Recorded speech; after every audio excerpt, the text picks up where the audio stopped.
Hi, I'm David Norris and I'm serving up the perfect podcast, Pompey Platter with Russ, Daz and Haz.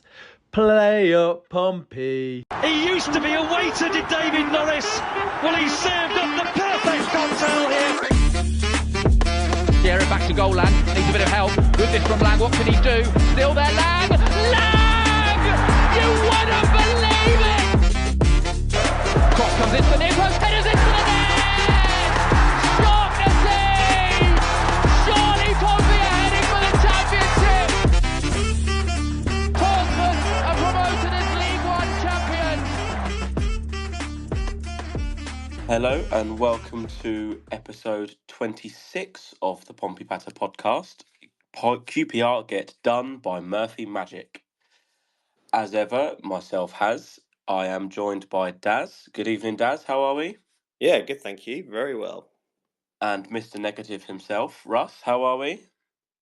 I'm glad I'm back as Mr. Negative. I got bored of your negativity because it wasn't negative enough. I was getting worried for a minute. I had a little stint, a week stint of Mr. Negative, and then I thought it was only right to give you your crown back. Yeah, and it didn't feel right to be not negative. It just didn't made me feel horrible.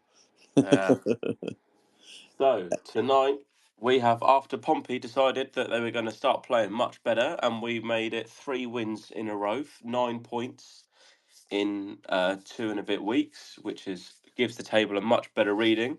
We will do a review of the Oxford game. No, we won't. The QPR game. I'm reading the wrong bit, that's why. We'll review the QPR game.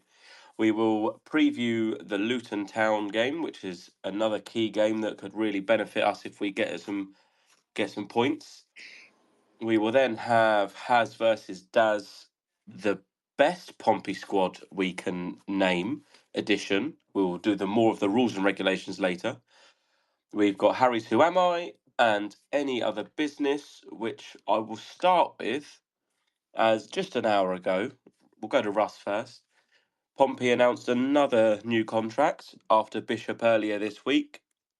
We've now got Terry Devlin on a new 3-year deal till 2028. How key is it to lock those two down? Well, first things first, I had to figure out who the fuck Tez was. Yeah, I had no idea what you were on about, to be fair. I was like, who the fuck's Tez? I was like, we signed Tevez or something. Was he 21? Important to now down. Was it a 3-year deal? Yeah. I remember off the top of my head. Till 2028. Yeah, the boy's got big future in front of him, in my opinion. Time to get it all locked up, so they're leaving it to the summer and all that crap that we normally do. It's nice, get things like that sewn up. Same with Bishop as well, which I'm sure has been done since our last pod. Hopefully we've got more to follow. But Devlin is one that, I could see playing higher up if he continues going the way he is, and maybe we get a good cash out on him. That's it, and it's all about tying down sellable assets, isn't it? It's part of the model that Andy Cullen has kind of beat the drum about recently, and the model they've changed to is buy young, so the likes of Devlin and Zach Swanson, if you count him as well, from Premier League academies, help develop them and sell them on, which is what Peterborough are actually very, very good at. Getting academy graduates, people like Ronnie Edwards, who we'll come on to later, like Jack Taylor to Ipswich, and even you go back to all those people like Dwight Gale and Britta Sombolonga when they were there, and you're thinking of like 10 years ago.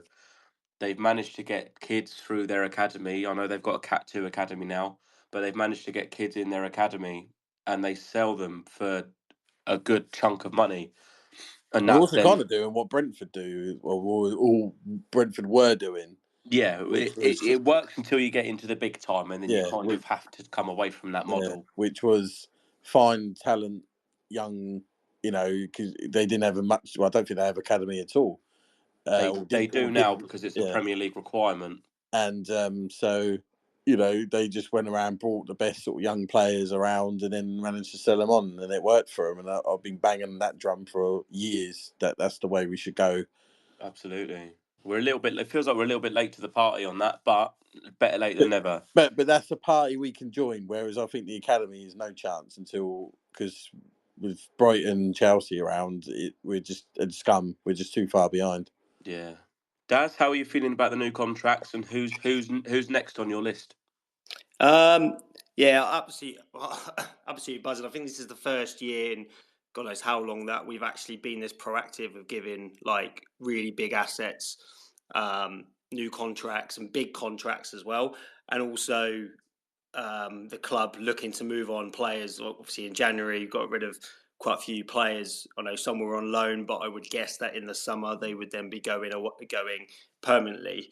So it's nice to see we've got some structure in that sort of like side of things, because too many seasons it's been like we'll wait till the summer to see where we're at, and that's good and all, but if you wait into the summer, you could lose players for next to nothing. At least now, like Burgess. Yeah, and the deals are done now. So if you come to the summer and someone offers big money for one of the new contracted players, they have to stump up the cash, don't they? So yeah, it's really good to see. I hope I think what you said like who's next. Hopefully, we were chatting on our WhatsApp group earlier, weren't we? I was saying maybe Dazelle would be my next one off the top of my head. I know we have a year option, I believe, but it would be nice to maybe time down for a bit longer. So someone that can answer that has just joined us, and on that, good evening, Andy. Hello, guys. Can you hear me? Okay. We can. We can indeed. The first question I'll go before we go on to quick contract talk was bedtime successful? It was. It still is. I don't like to count my chickens. If I suddenly disappear, something's gone wrong. But it was fairly smooth this evening, so all good. She was very tired and successfully went down pretty easily. Oh, good to hear. So the first question then from Daz was: is that right that we have an option on Dazelle? I've heard mixed things. I've heard suggestions that the option is at his end. I wouldn't be surprised if there's an option, but I also just think if they want to keep him, which I think Pompey will want to keep him, I think they'll get it done, because while he's been good, I don't think he's been so good that loads of clubs are going to come in. So I would think, option or not, and everyone's been a bit coy on that, which makes me think there's definitely something in there. I think they'll get that one sorted. Do you think it's something that he'll wait for until he knows that we're definitely staying up? Like, to know that because obviously he wouldn't want to sign a new deal and then end up dropping down to League One. I mean, if it's his option, you'd wait as long as you can, just in case anything else good pops up in the meantime. That's probably him having an option is not that rare, but that was one of those contracts that was kind of done right at the last minute. So it's possible there's something strange, but the honest answer, I don't know. But just the vibe I get is I think they're fairly confident they'll be able to keep him for next season. Is there any other who we asked? I asked Daz and he said Dazelle. Who would you be your next contracts be to after Bishop and then Devlin? I think you want to keep Regan Poole around. Obviously, though, he is someone who's had the dodgy injury past, but I still think there's a good player there. Again, you probably read it in the Portsmouth News today. I think the article came out. There was a lot of confidence when John Messino spoke that they would get something done for Poole. Beyond that, I think Yengi's up with an option, and I kind of would want to see what you're going to get in the last couple of months from him before you made a decision on that. But it does. I do feel it all kind of comes back round that when assuming you keep Dazelle, you keep Poole, say you keep Yengi, you take it all the loan players. I do think it's quite a big rebuild coming up this summer, which is not ideally what you want, but that's kind of just the way of the world and the way things are. Is Ogilvy one? He signed a 2-year deal when he signed. I'm trying to think when that was now. Was that last summer or the summer before? It was in the summer, wasn't it? If it was last summer, then I'm pretty sure he's got 2 years. So I've got a spreadsheet somewhere which I normally keep up to date with who's gone and who's not. But there are always option years on contracts that the club. It's weird. Sometimes they reveal and sometimes they don't. I don't really know the logic behind that, but that is the case. This is oh, sorry, mate. I was just going to say a quick one. Obviously, this is the first time since I can remember that the club obviously has been tying down new contracts during the season. Is there anything from the club like sort of why they're doing that this season, or is it just like sort of they just want to protect? So I think with Bishop, I think he would have got a contract last summer if the heart issue. Last summer, we saw Shaughnessy got one. They kind of wanted to go and tie up a few people who they thought were going to be pieces, but obviously Bishop's kind of world was turned upside down. I think he'd have got one last summer if there hadn't been the heart issue. Devlin, I guess they probably wanted to see a bit more from him this year to make a decision. The only thing I'd always say with contract negotiations sort of mid-season, and for both Bishop and Devlin's is probably true, when there's no fixed deadline, the negotiations tend to just kind of drag on a bit, because without something, so Bishop, they've probably been talking to Bishop's agent and Bishop probably since January, maybe even earlier. And it's not the fact it's taken time, it's not a problem. It's just when there's no deadline to kind of force a decision either way, they just kind of merrily kind of go along the negotiations and then eventually get there. I was told sort of a few weeks ago it was very close, and I think the way Bishop spoke a few weeks ago suggested it was very close. But yeah, they can take a time, and I think that's probably why they've got some done mid-season. I know they're often reluctant mid-season because if you do one, then there's a bit of a view of, oh, hold on, all the other players who aren't out of contract suddenly are knocking on the door saying, why haven't I got one? But I think with Bishop, it was a fairly obvious situation. And also you've got to remember with Bishop, because the club have an option, he's not really out of contract this summer. And Devlin, I think it was a case of he kind of fits the model of these young players they want to develop. He's definitely developed, and surprisingly as a right back, but clearly looks like someone who's got a pretty good future. So with the loans, do you think there's any realistic chances of signing any permanently? So for like Atkinson, obviously I know he was out for 2 years and that was part of the reason why we got him, but Bristol City seem to be struggling financially. Do you think it's something Pompey could take advantage of and maybe go in for a kind of a cheeky lower bid that they might kind of be forced to accept? It's definitely a possibility. I mean, Bristol City probably will have to sell one of their sort of higher value players to meet their kind of financial fair play obligations. The only thing I think with Atkinson, and obviously we don't quite know how serious this calf issue is, but when someone's been out for 2 years, Shaughnessy's obviously missed most of this season. If you go into next year, hypothetically, with Atkinson and Shaughnessy as your first choice centre-half pairing, are you kind of asking for trouble? Because you've got two defenders who have got a questionable injury history. I think Atkinson has been absolutely brilliant virtually from the moment he came in. And if he was available, but all the noises at Bristol City have been that they want him back next year, even if they just want him back for depth. It's not out of the question. We just have to kind of see how it goes the next couple of months. I don't know on that one. It's a maybe, when previously I thought it was probably definitely no, and now I'd probably say it could happen. But I'd still, if you said we'll probably sign Atkinson in the summer, I would lean fairly heavily towards no being more likely than yes. Okay, so go on, Russ. I was going to say, I was just trying to. Speaking of the loans, so like I'd imagine Hayden is out of the question with the wages he is on at Newcastle. I can imagine he's on 40-50 grand a week. Yeah, I think I don't know exactly, but that is probably the right ballpark. Yeah, so you probably doubt you get him. And also, I think with him, you probably need to see a little bit more to say you really want him. He's been solid and dependable and good addition, but he's been that sort of 6 or 7 out of 10 player and no more than that quite yet.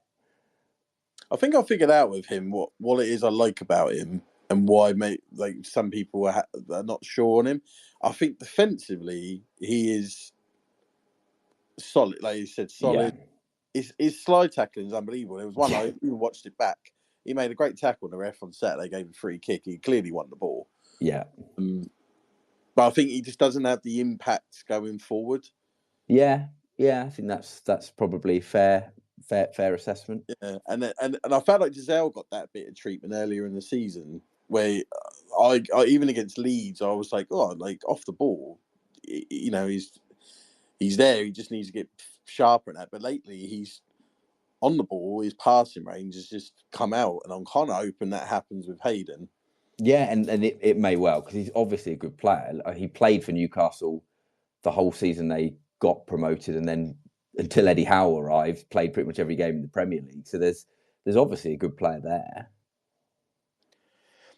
So where we went for 6 loans, do you think it was a bit of a kind of, we need an attacking body in the building with Gordon? Because again, we saw it kind of before January, where Harvey Blair was on the bench, but he chose to bring on Devlin and Swanson and put them on right wing. And now we're seeing, instead of bringing on Gordon, he's bringing on Bramall to play as a left winger instead. Do you think it's because he doesn't trust these players? But then why would you then bring in a 6th loan? If that makes sense, it seems a bit odd. So I would argue that those are probably slightly different situations. I think the Blair one is a case of he probably doesn't trust Blair, and I get that from what we've seen. I think the Bramall one coming on at left wing has been a case of Pompey have been leading in a game, and he just wants to solidify that left flank a little bit, and putting effectively an attacking left back at left wing is more about solidifying it rather than having Gordon there or not there. I know internally within the club there was a fair bit of debate about, was a 6 loan the right way to go or not. And I think ultimately it came down as, if we want an extra attacking body in, they have to be a 6 loan. Otherwise, we don't get an extra attacking body. And I think the decision was made that, look, let's bring him in and see what happens. You've got 6 loan players every. Suddenly Potts gets injured, you can have all of them. It's not an ideal situation, but I get why they did it. So I know we don't know about Atkinson, but when Potts is back, all of the loans are supposedly available. So which one do you choose to leave out, or do you think there's one that's like an obvious leave out, or do you think it does depend on like a game by game basis? Yeah, well, I guess if Atkinson, is he going to play Saturday? You probably guess not. So that kind of clears that one. But I think it is a game by game basis. I think if all the loans are fit, you look at it and you think, well, Atkinson started every game. Hayden and Potts have either started or come on in every game. O'Sheesh clearly going to start without Lang. So you're basically left to a choice between Gordon and Omani. And I guess that might come down to how fit and how confident are you of what Yengi can do. And if he's available, you might leave him out. But then, Marnie couldn't really have taken that goal any better at Oxford. So that would weigh on. I think it's a bit of a difficult decision. And I know the club had to speak to... they definitely spoke to Brighton. They might have had to speak to some of the other loan clubs to say, look, yes, we are bringing 6 loans. So there might be a time when your player's not in the squad. But I think it'll be a game by game basis. But I guess we have to find out with Atkinson first. It's one of those that until they've got the scan results, you're basically guessing. So yeah, it's one of those that it'd be a surprise if he played Saturday. It's not impossible, but you think it's probably more going to be 1 to 2 weeks is a good case, and a bad case is probably 4 to 6. And that's just me guessing. You don't really know. So because you come to Saturday and obviously you've got 2 fit centre halves. So if Matthews and Atkinson are both unavailable, then you've got Towler and Paul. But obviously Paul's just come back from another injury, and then you're bringing Towler in from the cold again. So do you think he realistically would pick those 2, or do you reckon he might go for Pack at centre half again, or Hayden this time maybe? I think Hayden's an interesting one. I think that just based on previous team selection, I think he's probably edged Pack over ahead of Towler, which is, I'm sure some people could debate and discuss, but that's kind of what he's gone for. Paul, I thought actually came on and did really well last Saturday, given it was a bit of a shock, and he admitted he wasn't really expecting to come on. So I think if Paul is fit enough, and again, the dilemma you're going to have with Paul is not Luton, that's fine. It's going to be, you've got Leeds, Plymouth, Preston within 7 days, with him, you're probably going to have to pick and choose with those. You might have to pick 2 of those games and say, right, he plays those 2 and not the third. But because, yeah, if Matthews and Atkinson are out for a bit, you suddenly really need Regan Poole. And it's just kind of crazy how many centre-half Pompey managed to go through. I think we've hit 15 now, 15 centre-half pairings. I've lost track. Rigid. I think 15 will be this weekend, which would be Poole and Towler potentially, I think would be the 15th, which is just utterly ridiculous. But and it's just the way it is. I know, and I think that's one of the things where we are, the credit has to go to the coaching staff and the players as well, because there were times where, Towler's been kind of dipped in and out. He hasn't had a regular moment. We had Jordan Williams playing at centre-half. We've had Marlon Pack playing at centre-half. It seems to have been at points, it's kind of been all in one position at different points. So it was kind of like every striker was out injured bar Bishop, and Bishop was getting tired, but we didn't have another option. Yeah. And now it's all of the centre-halves. Because actually, if you look at the rest of the squad, it's in fairly good position fitness-wise, but just centre-half is a bit of a nightmare. What's crazy is we've had 15 different partnerships and we've not even seen Bower. No. So, that's another player that we've not even seen. And I just think it's worth touching on Pack. He probably epitomised the kind of home and away difference more than anyone. I think there's been home games when he's been absolutely brilliant at centre-half, and yet you could pick Derby, Bristol City, maybe a couple of others away games where he has really looked to fish out of water. So... But as I said, there have been home games where he has looked a really solid, serviceable Championship centre-half. So I guess we just have to wait and see. Because actually, I thought because it was actually Pack that pointed or told Messino what he wanted to do, which was for him to move back and Hayden Matthews just to kind of stand up front somewhere. I believe the older listeners might know more, but I believe in the 1960s when you didn't have a substitute, that was quite a standard practice, that someone got injured, they had to be chucked up front because they chucked somewhere where it wasn't going to cost the team. Well, but I thought that was where the kind of the leadership in Pack showed really well, because he could clearly see kind of what was going on. Matthews had no hope of, he was going to kind of break the offside trap himself. He was so deep because he couldn't run. He shoved that guy to the ground. I can't think of the name of the player. How it wasn't a free kick. He knew he weren't going to get there, and he just shoved him to the ground. Yeah. So that was really good leadership. He kind of took the front foot and the initiative and went, "This is what's I want this to happen." And Messino went, "Yeah, that's a good idea." And I thought he actually looked pretty decent once he went to centre half again. Yeah, Messino trusts Pack. We know that from last year. There's a lot of trust there because Marlon Pack is a smart guy and just so experienced that if he's seeing something on the pitch and says we need to do this, 9 times out of 10 he's going to be right to say it.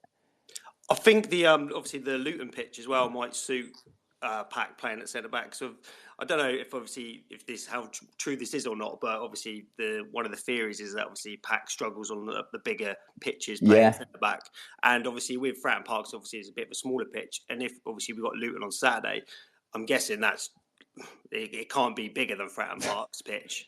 It's got to be smaller, you'd think. That's a good question. Yeah.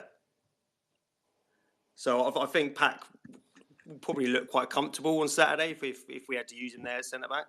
Yeah, I don't think it's the end of the world. But you start looking at, as I said, he's thinking, gosh, if Paul was out, you're starting to get because I think Jordan Williams has shown he's a good player, but I think he really struggled playing centre half back at the start of the season. And you just think last year, I know obviously Paul went down and McIntyre came in and went down, but it just felt you had Shaughnessy and Raggett or Paul pretty much covered the whole season and covered it so well. And this year you've got all these changes. I suppose the only other option you've got is you move Ogilvie to left centre half and then you play Bramall as left back. The problem against Luton is obviously Jones is, they spent 5 million on him in January from Middlesbrough and he'll play right wing back. So he probably one of the better right wingers. So you might be worried there about you basically you're going to want your stronger defender at left back to try and deal with him. Yeah, I think for us, it's important we just don't overcomplicate it. because I've seen a couple of people obviously saying about Ogilvie moving into centre back, Brown in left back. But I just think even if you just bring Pack in, you're not overcomplicating it. Then it's only one change. I don't disagree. I think the thing that worries me with Atkinson is as soon as Shotness went down, you just knew by the look on his face, his body language, it was bad. Yeah. And I got that same feeling when I watched Atkinson hit the floor. He looked gutted, and that worries me because the player knows their body. The only thing I'd say is they know something's not right in it and they can't carry on, but it has to be the scan that would tell them that exactly how serious it is. But yeah, like if best case, if you've heard, like even with Jocknessy, the best case for the hamstring was going to be 2 or 3 weeks. And I don't really know as much about calves, but you'd say if Atkinson is back for Luton, it's a fairly impressive recovery. What's the worry with Hayden Matthews? Is it he's extended his knee? Is that what it is? No, I think it's ankle. And the only thing is, obviously, he did leave on crutches and a boot, but that's sort of protection that's fairly standard. That doesn't mean it's serious. It also doesn't mean it's not serious, but that again is just one we have to wait and see about. The only thing is, if it is just an impact, that might not be as serious, but could see him by the end of the game. It wasn't an ideal. He wasn't moving in particularly good ways to pick himself up and shake it off a few days later. It was such a shame. Such a good challenge you put in. Yeah. To do it by hurting a tackle you made yourself. It's a bit like McIntyre last season when he broke his leg. Yeah, and the thing with Matthews is we don't know how long he's going to be out for, but he's looked so promising, and he's exactly the kind of player that if, say, you get to 5 games to go in the season and you're hopefully, if not mathematically safe, as good as, he's just exactly the kind of player that will just really benefit from playing games. The more games he can get in at this level, the better he's going to be next season. So even if he could play the last sort of 4 or 5, that would still be a boost, even though fact is he's first choice at the minute. You'd want him back as soon as you could get him. So I'm going to quickly zoom back to January very quickly. Yeah. Do you think it was a good enough window? I know we've had games and it's easy to kind of look back on hindsight, but do you think we came out strong enough and with enough depth? I think right now you look at the position and I'm thinking beat Luton and Plymouth. I think anything against Leeds would be very optimistic, and I think you're basically over the line. So I don't think it was a perfect January, but you look at Hayden has been a very useful addition in terms of just another central midfielder they trust. Atkinson's been absolutely brilliant. Still don't know on Gordon. O'Sheesh is going to get that run now, and Lang's absence isn't quite as bad because So I think it look to me, I'd say it's a fairly good January, and you hope Matthews is going to come through as a really good player. But obviously bringing in so many loan players, a good January, but a short-term January. But then that's what we're all saying at the time. You need it's short-term is what matters rather than the long-term. And it's looking quite positive at the moment. It's going to be enough to get Pompey over the line. But bringing in like the likes of Blair, Kamara, Waddingham, is there any sign of the club? I think it just the signs are there to finally get an under-23 development team going. Is there anything any chance of that happening? To my understanding, the basic problem at the moment is Pompey don't have enough pitches at Roco, the Portsmouth Health and Fitness. I still call it that, even though it's not been that gym for ages. But they don't have enough land, and I know they're always looking to try and find ways that they can get more land, and in time they'll need to expand the training base somehow. But my understanding is they don't have enough pitches at the moment to make that happen. Whether they did have enough pitches, whether they'd get one in straight away, I don't know, because obviously Pompey are a long way from Cat 1, but I didn't realise Cat 1, your minimum investment every year is £5 million into your academy, and a lot are probably putting more than that. So you've probably got Middlesbrough and Bristol City putting sort of £6-7 million every year into their academy. It's a pretty big investment, and one that you need to be getting players coming through and players you can sell on.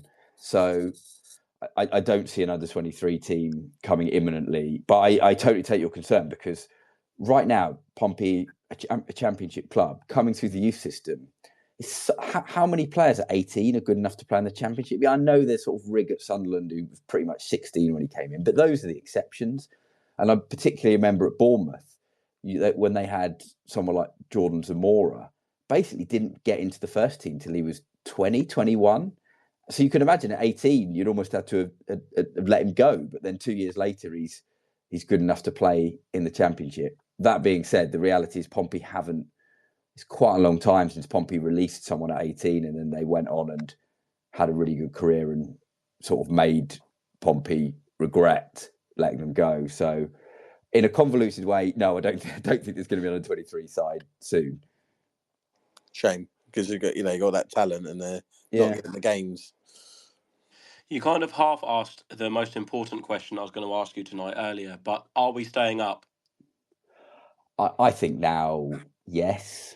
It's not, as I said, I think you win 2 of the next 3 and you're basically there. But look, you've got teams at the bottom. For example, if you beat Luton on Saturday, that's it. They're not catching Pompey. That's not going to happen. 12 games left. Plymouth have got to win 3 more games than Portsmouth. Yeah, how many of the last 12 are Plymouth likely to win? You'd be surprised they won 4 or 5. Right, and also, I know the injuries have weakened Pompey, but actually, I think if you look at the last 6 games, Pompey are playing really well. Yeah, the Sheffield United, I know everyone was frustrated at Sheffield United, but that was a really good performance. Burnley was a good performance. You've obviously got the 3 wins.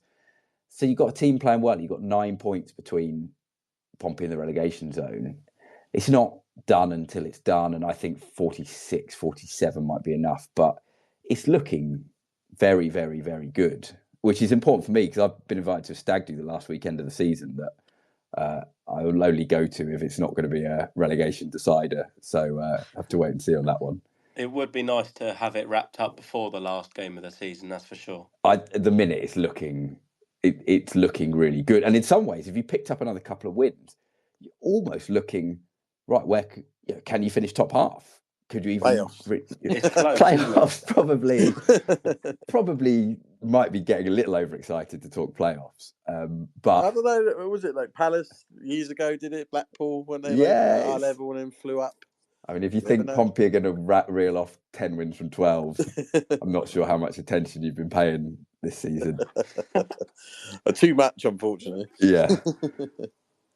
We need to get you on the radio to sing Pompey staying up, ole ole, when it's confirmed then. Well, you can't sing it until it's confirmed. That's the struggle I have. And it was only probably Peterborough away last year was when I first sung Pompey are going up. I couldn't face myself. I think that was the same game for me last year. The win there, you just looked at it and thought, that they're going to be okay. And the reality is just because of the mathematics, best case, you're probably going to get safe 4 or 5 games before the end of the season. So it's still not going to happen to mid-April, early April, even in the best. But as I said, if you do beat Luton and Plymouth, and there's no guarantee that happens, then realistically, you're going into that international break thinking you're pretty much... it gets to the point, if you get more than 10 points clear, you've got to think the only way Pompey are going down is that they lose every single game. And actually, it's interesting. Like, I don't know if you looked at other teams' run-ins. Like Oxford, ours is quite good, isn't it? We got a better one, haven't we? Oxford has still got 3 of the top 4 at home. So Oxford have got Coventry at home Saturday, and that's like almost their easiest home game left. Luton on Saturday, they've got to win because that's the only team in the bottom half that they've still got to play at home, and their away record's terrible. So the run-in is ultimately the games left. You look at and think, you get anything against Leeds, that's a big bonus. You don't really expect that. Norwich away, that's going to be tricky on Good Friday. But the other 10, you look at and think, well, if you play well, no reason. I guess Coventry away is starting to look quite tricky, but you look at them and think, play well, and there's no reason why you couldn't get something. I think so. Last year, Birmingham went down on 50 points, didn't they? But There's no Rotherham this year. No, I and, don't. And I honestly can't see with the amount of teams involved as well. You know, Cole's only just their whole, Cardiff whole, Stoke looking a bit like they're in trouble. I honestly don't think the third bottom will get more than about 46 points anyway. Maybe only 45.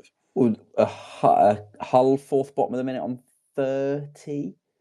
So for them to get 50, they'd need 20 points from the last 12 games. It doesn't seem that likely. And the teams around the bottom picking up points against each other, but not loads of other points. No. I think again. So this weekend you've got, obviously we're playing Luton, but Plymouth and Hull are playing each other as well. Yeah. So if you realistically, as a Pompey fan, you'd want maybe a draw, but or probably a Hull win just to keep kind of pushing Plymouth down. Do you think the bottom three, as it stands, so Luton bottom, then Derby, then Plymouth, do you think they're the three that are probably going to go? I've thought all along that Plymouth will go. So I've done a fair bit of prep for Luton on Saturday. I've not seen them since they played Pompey, but they've got lots of really good players. Like, I don't quite get how they've been so bad. Because they've got so there's part of me thinking, well, surely sooner or later the good players will pick themselves up and sort themselves out. I mean, they basically spent about 12 million in January. It's an absolute obscene amount of money for the bottom of the championship, albeit they got parachute payments, so it's a different financial game. But then there must be a reason why they're still down there. They haven't had a new manager bounce at all, have they? Not at all. And I think Bloomfield is quite a good manager. And then you look at Derby, they basically haven't won since that game. They hammered Pompey. Feels a lifetime. They've been awful, Derby. But you went to that game, and I didn't think Derby were anything special. Pompey were awful that night. Yeah. But you looked and think, oh yeah, they probably got enough to stay up. So I don't know. I think there's the bottom 7 or 8. They're not great teams. Just hard to tell. And ultimately, the likes of someone of Hull or Cardiff going down, and obviously Luton, you've got teams with spending quite a lot of money. The amount of money being spent, they shouldn't be getting relegated. But then I guess three have got to go. With Luton, do you think it's that it's obviously a knock-on effect from last season, but the fact that the mentality for last season, they would have been going in every single game as underdogs and sort of just trying to scrape results, and they haven't got rid of that mentality into this season, where technically they should be the sort of the favourites in pretty much most of the games. Yeah, I mean, I think last season, if they beat Bournemouth in that game where they're 3-0 up, and then they collapsed, and that kind of killed them. If they go on and win that game against Bournemouth, which they should, it looked like they were in a fairly strong position to stay up. But it's like that game just finished them off. And I even thought earlier in the season at Fratton Park, they clearly had some good players. I just don't know what's gone wrong. But it's a bit like it happened at Havant and Waterlooville kind of a couple of years ago. Obviously lower level, kind of different scale. But you looked at the team and thought, well, they've got good players for that level, and yet they just turned up and lost every week. And you don't know if without being sort of closer to the club, it's really difficult to figure out what's going on there. I think it was unfortunate potentially, but I feel like they probably held on to Rob Edwards a bit too long. Yeah. But I totally get why they did keep him, because he almost kept them up in there. He got them promoted. He almost kept them into the Premier League. So he'd kind of earned the right to have a bit longer than a normal manager would. And he might argue that he might have got more points than Bloomfield would have done. It's not so. Yeah, it's a bit like when Sunderland went straight through the Championship. Like, the whole football economic model should make getting relegated twice in a row from the Premier League and the Championship virtually impossible. But yet, it still happens every now and again. People find a way to screw up. And I think that's kind of nice though that happens, because obviously there's that debate now about the 3 down, 3 up from the Premier League and like the Championship and stuff like that. And people just saying, oh, the 3 that come down will just go straight back up again. So it's not nice to see teams struggle, obviously. Well, especially as long as it's not us. But it shows that all those things can happen, and it's Yeah. not just like regurgitated stuff. Yeah, although I do think the Championship this year, I think Sunderland will finish fourth and have had a really good season. And otherwise, Luton have been terrible, but it's the three teams with parachute payments are going to be the top three. And the three coming down, it's not a great situation, but I mean, maybe that gets fixed in the next 5 years and parachute payments get cut and it becomes a bit more competitive, but it's not going to happen anytime particularly soon. I think with Luton, they all of a sudden could just go on a mad run with the players they've got and be unstoppable and just fly out the relegation zone. I think the two I think down there that I would worry if I was supporting them would be Derby and Plymouth. Yeah. Plymouth away from home all season have been absolutely terrible. Yeah. And they've got some home games they can win left, but you think they're going to have to sort that out on the road to get anywhere. And I only noticed today how bad Hull's home performances are, but then away from home, they keep beating all the big boys. Yeah. I mean, without those wins against Sunderland and Sheffield United, they'd be right down there. So my last question for you before we go on to our teams that we've done is how long realistically do you think we can keep John Messino? Because although he signed that new contract, is that we keep having this discussion, and I admire them everything about that man. I will cry the day he leaves, but I won't hold anything against him because he's one of the most talented young managers in the country. And he's clearly got a big future, but it wouldn't surprise me if someone came in the summer. It really wouldn't. But I think to me and to us, we kind of agreed if he was here this time next year, we would be buzzing. Yeah, be careful what you're about to say, Andrew, because if it's negative, I might get another cry in the shower. I might have to mute myself. He is a very, very shrewd and smart operator. And I think it's not a case of you can't take Pompey any further than you already have, but 2.5 years, he couldn't have done much better.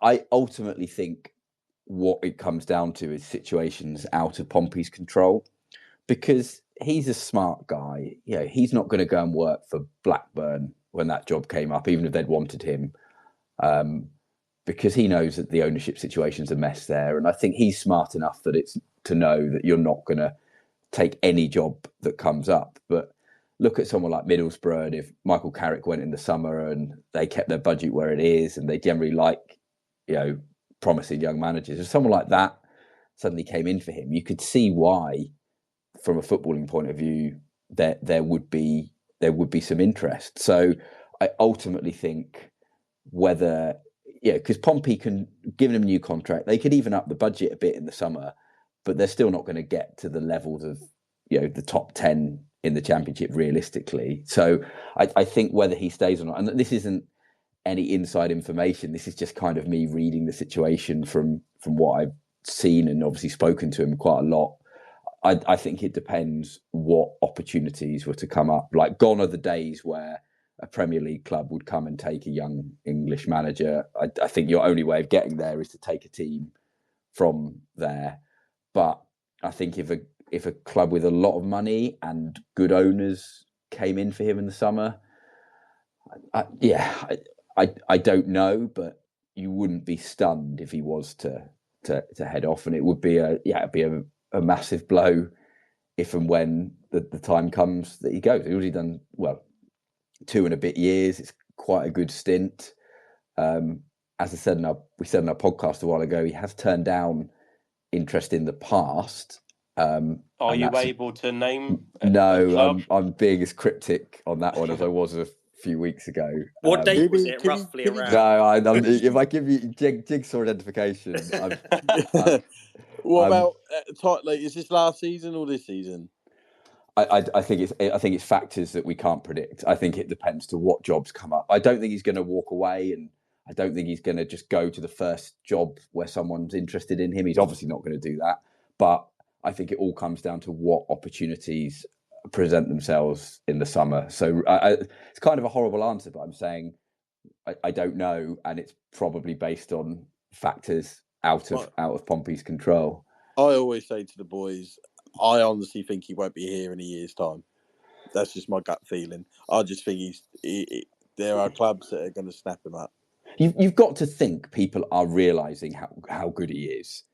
Yeah, and you could have looked and said, "Oh, we got the team promoted from League One," but this season to have started off so badly and to turn it round as well as he has, it's been another hugely impressive managerial effort. And yeah, I probably need to try and speak to some people I know in football more around the country and try and get a feel on where do people who aren't in the Pompey bubble, where are they viewing what Mourinho has done? But yeah, what do you think? I don't know.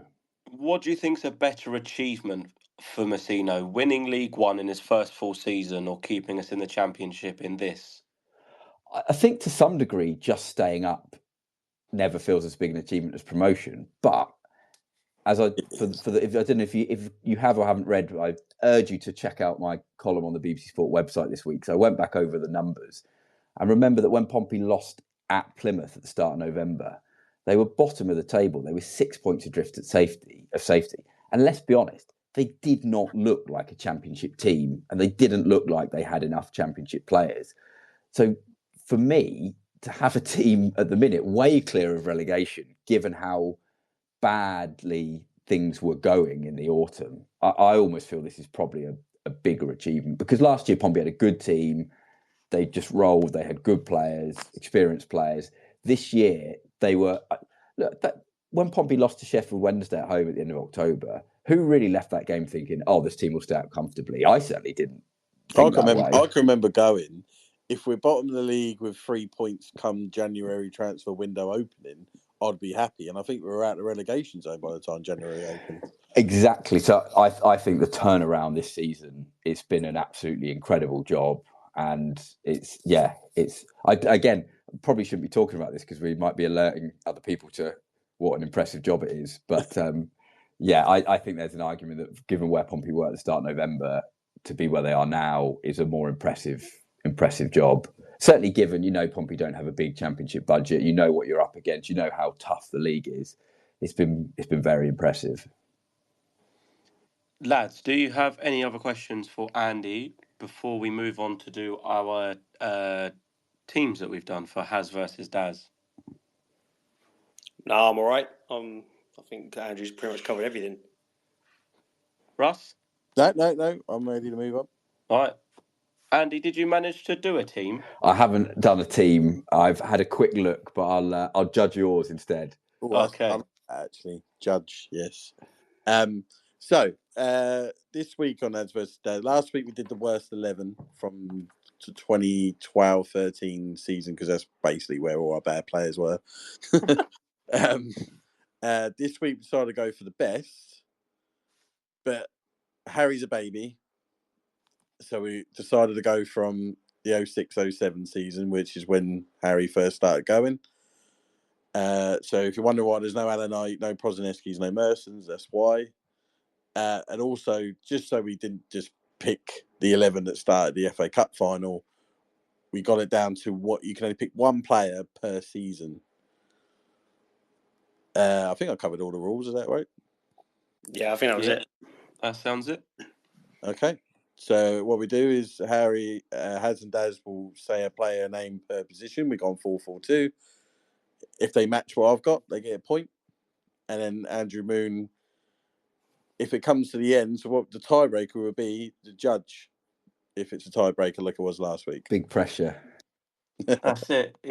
So basically the winner's going to be whoever Andy would pick. Who's their team? Yeah. Do that. Yep. Cool. Right. Haz, you can take it away. Well, we're just doing position by position. I'm not reading the whole team. Yeah, we'll go goalkeepers first. Okay. Goalkeeper first.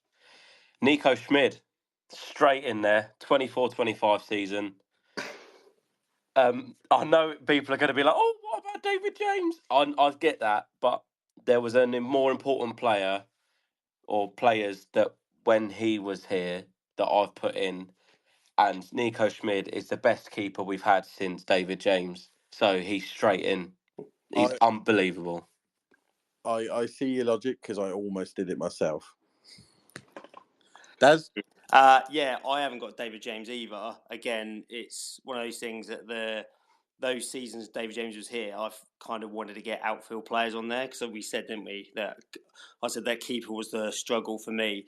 So I went with Bazunu from 20. Oh, he went for he's disqualified. He went for a bloody scummer. Don't care. God's sake. I hope you're paying attention, Andy. I like emotions I'm go out listening. the window, mate. I went for David James. I said to you boys, there's like 4 I have to lock in, and he had to be one. I thought Craig McGilvery might have got a shoe in somewhere. Yeah, I did have a look at him, but I just thought, obviously, even though he's a scummer, Bazunu's a little bit better. You should have done better, Daz. You should have gone McGilvery. Should have gone. -1. It doesn't matter anyway, because I got it wrong. I would have got it wrong anyway. Right, right back, which is the one I found the hardest because it meant leaving out some obvious players to get this player. So I had to throw in someone. So I'd be shocked if either of you got what I've got. So Daz, first this time. Oh, go on, Daz. Me, I went for Joel Ward, 10-11. Ooh, I don't know what. That's a shout. Again, That's a good shout. Like players that he was the best of that right back bunch. I thought with what I had left to go with. Okay. As I went for Gareth Evans in the 15-16 season. and I went Gareth Evans for the 15-16 season. Oh, yes. I really struggled to right back. I tried to get Glenn Johnson. I tried to get Cabal in. And I was just in the end. I just thought, you know what? I'm going with Gareth Evans. It just meant I could go elsewhere with everyone else. Right, centre backs. I don't care which one has. I went for Sylvain Distin 09-10. Yep, Daz. Well, yeah, I've got Distan as well, 9-10. Do you want to know my other one?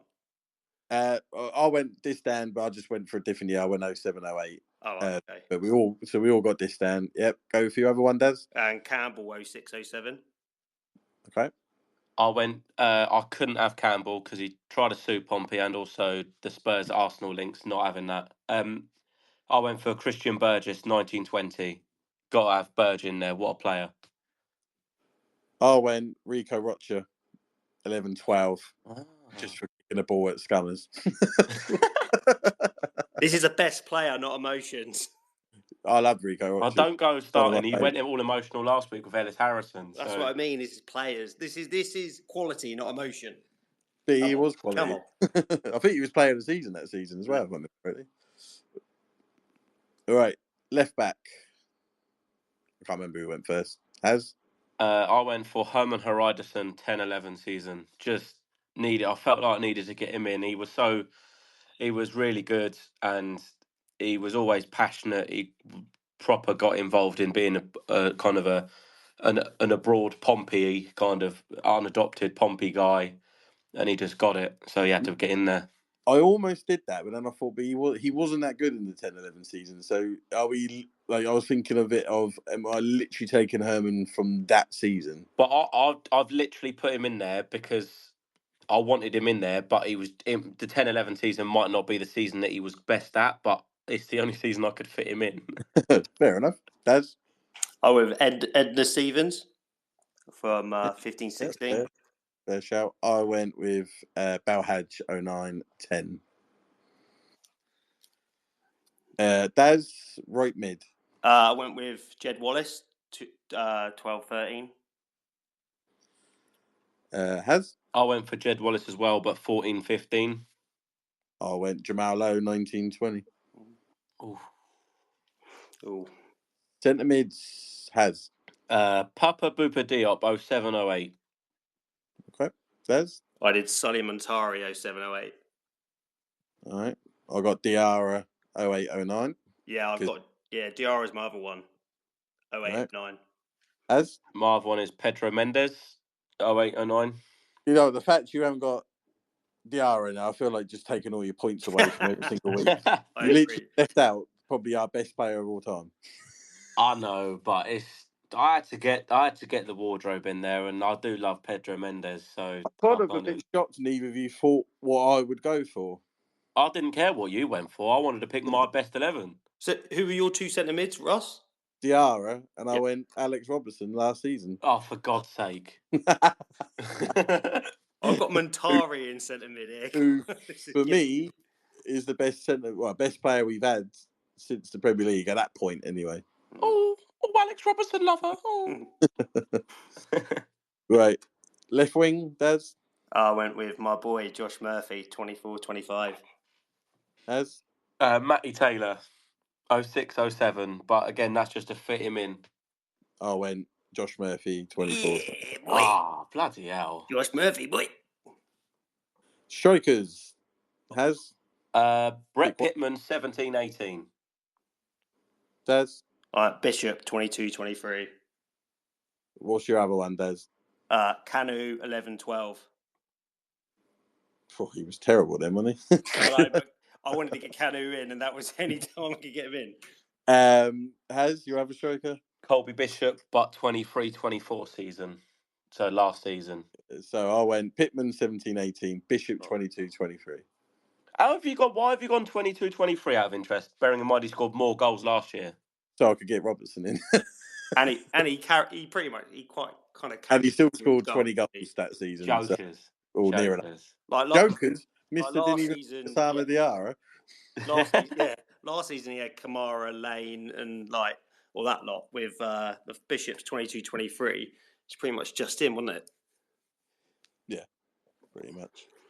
So we leave that to Mr. Andrew Moon then. Who would you go for? I mean, I can see why Daz might have been disqualified for Bazunu, but then has left out Diarra, which when you said this, that was like my first thought was how do you shoehorn Diarra in? But I'm just going to give the edge to Haz over Daz, I'm afraid. Yes. Oh, so anyway, see you later, Andrew. Thanks for joining us. Bye. Yeah. So that now brings Haz versus Daz. Haz, you're catching up again. Is now Haz 8, Daz 10. Oh, he's closing the gap. But is anyone that you surprised, Andrew, that we might have missed off? I said I just wondered if Matt Clark or Jamal Lowe might, but then I guess left centre back. I can see why you went this. That's you had Lowe. I thought the others. I had Lowe and Clark on my bench. Yeah, those are two that. And the other one I thought is kind of we forget how good Watmore was the first half of that 18-19 season. But yeah, I wasn't. There's quite a few in 2012-13. I'm guessing probably came up quite a lot last week, more than this week. Yeah, certainly did. Quite a few. I mean, the squad we had, I could have fielded about 3 11s, I think, for the worst 11. Yeah. Well, it was the strikers. We literally could have probably fielded two sides. Yeah. So, Andrew, what's when obviously Guy has been commentating with you for quite a while.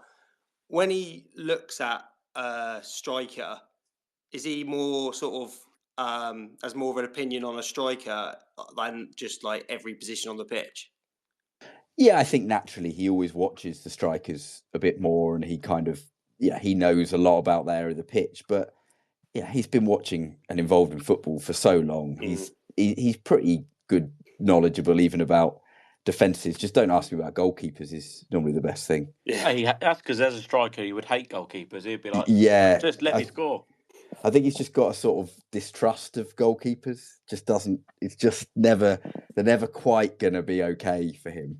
Well, it's like obviously we should have had a third goal against QPR, in my opinion, when Bishop pretty much did nothing to the keeper. But I mean, that referee was pretty poor, and then he obviously was refereeing the Scummer game the other day. So it doesn't surprise me that he got allowed that job after our game.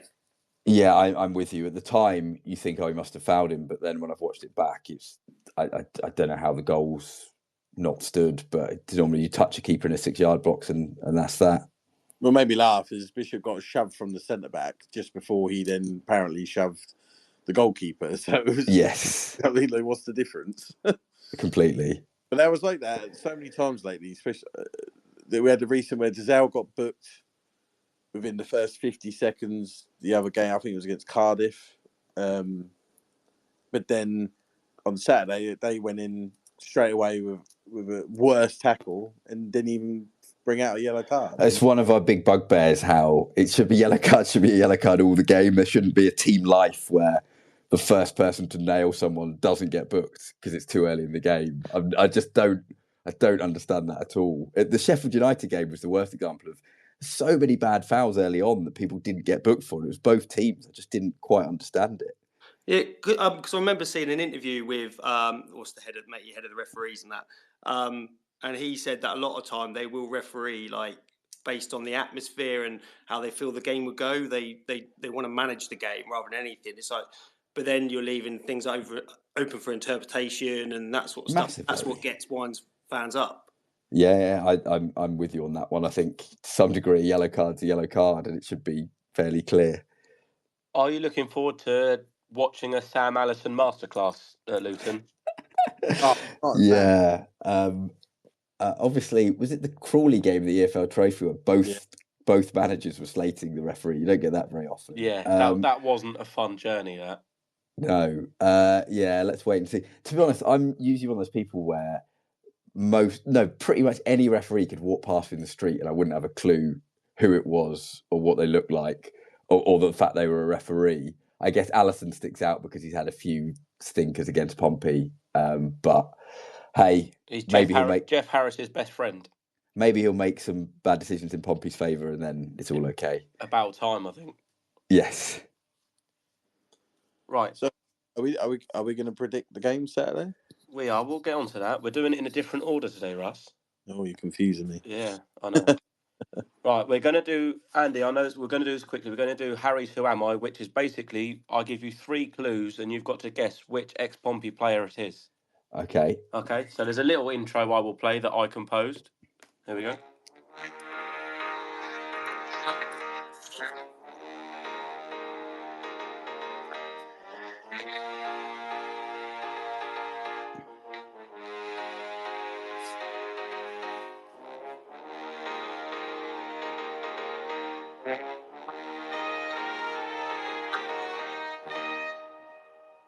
And I know how much Daz and Russ love that. So very nice. It's my favourite part of the week. This. It's the only reason he's still a Pompey fan. Right. So clue number 1. I played with Frederick Picquion, Mark Wilson, and David Cottrell, but not at Portsmouth. Wow. Got to be a player that played for West Ham then, surely.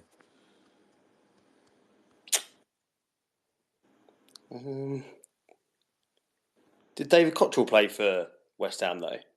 No. I mean, it must be a player that played with because I'm sure Picquion only played for another one English club being West Ham. Yeah.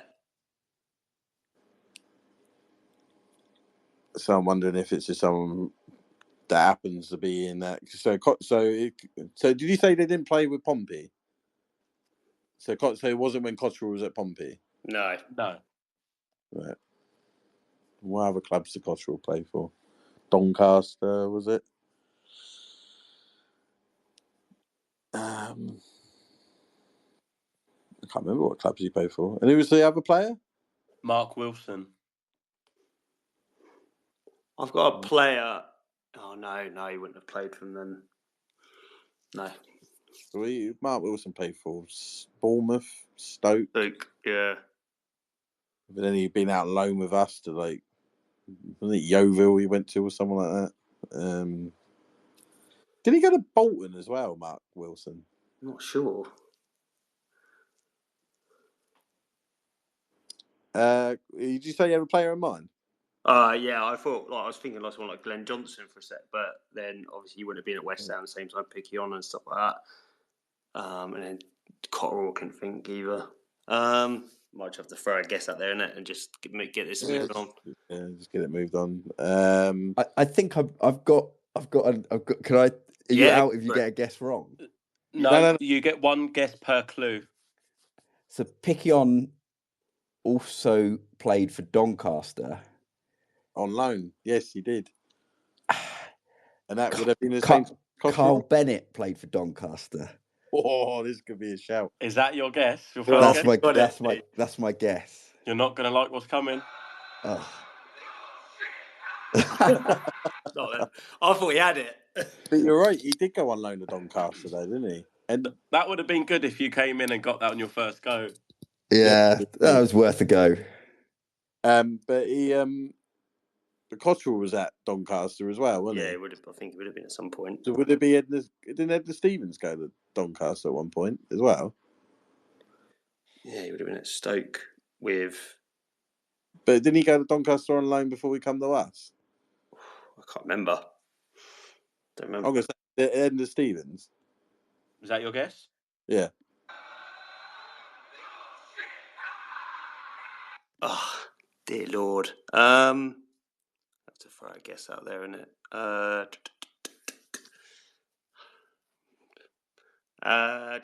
Ricardo Fuller. Just throw a random name. Just throw a random name out there to get it going. That was a random name. Exactly. Thank you. Clue number 2.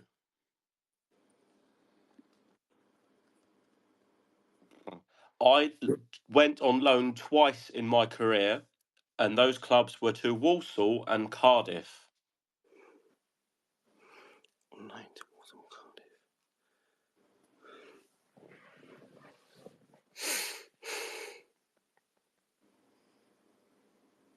But where is he on loan from? Was Walsall and Cardiff, were they on loan from the same team? Yes. Okay. Doesn't really help, to be honest. I was about to say, yeah. No idea. Just trying to look and act clever. Oh. It's got to be someone that because then we're forgetting Mark Wilson, aren't we? Yeah. So Mark played for Stoke for sure. I'm sure he went to Bolton, but I can't remember when. Was he ever at Doncaster? I think so.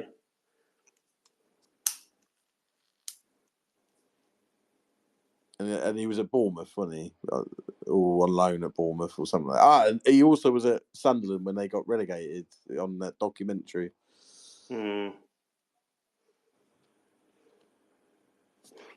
I'm still racking my brains for West Ham, but I can't. I'm trying to figure out where David Cottrell fits in. Yeah, who was at the West Ham squad? What was that? The year after we were in the FA Cup final, I believe that was when Picquion went to West Ham.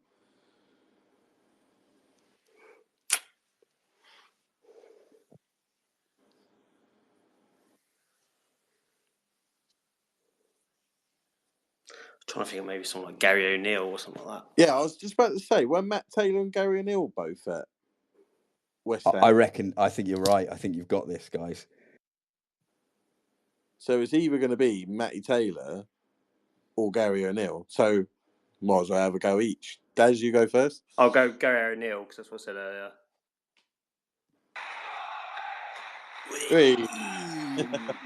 That is correct. It is Gary O'Neill. Woo.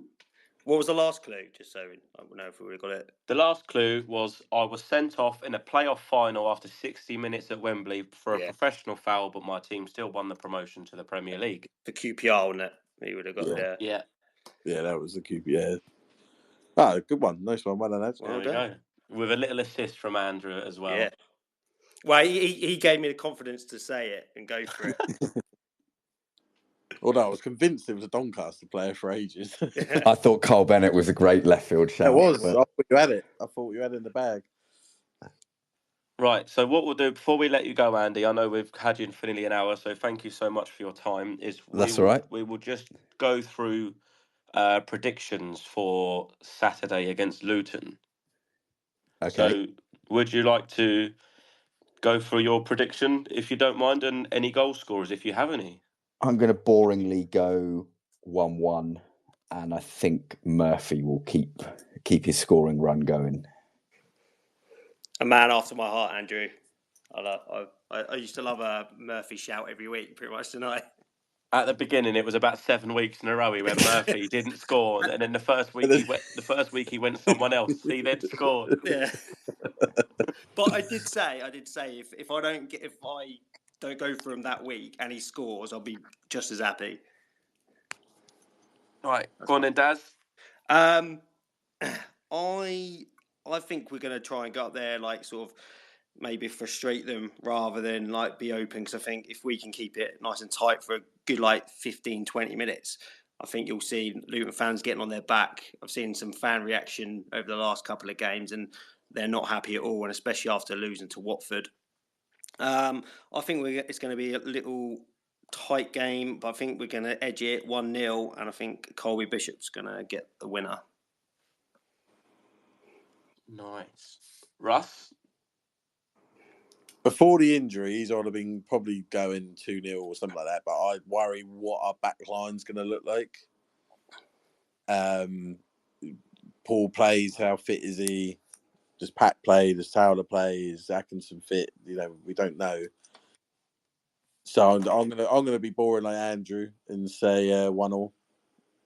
And I'm gonna say the same name I did last time because he is due a goal, and that's Conor Ogilvie. Do we have any ex-Luton players play for us right now? I don't think so. Don't remember any of them playing for Luton. No, because the last one I remember was Joe Morrell, but obviously he's not. He left last year. Where is Morrell at the moment? Is he still training? That's a good shout, actually. Yeah, no, still rehabbing at Pompey. He's still here. That's good. No chance of stopping him then. Yeah, is there like? Is it literally? I think. Is it like Joe Morrell will just do his rehab and then look elsewhere, or is the club given any idea whether they could maybe like sign him on? I mean, I think there was definitely a time when, if he was fully fit, they'd have signed him. But the trouble is, he's not. I don't think he's even fully. I don't know. I've not spoken to him after, so I don't know where his fitness is. But you would think, given he's been out for 14 months, it's going to take 5 or 6 games to get him up to scratch. So I think that probably limits it. And also, if he's a centre back, then you might think about it. But we definitely don't want Joe Morrell at centre back.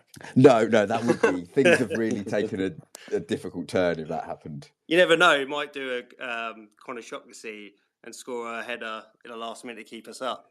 Daz, we don't play rugby. They're not allowed to pick each other up to help them. You never know.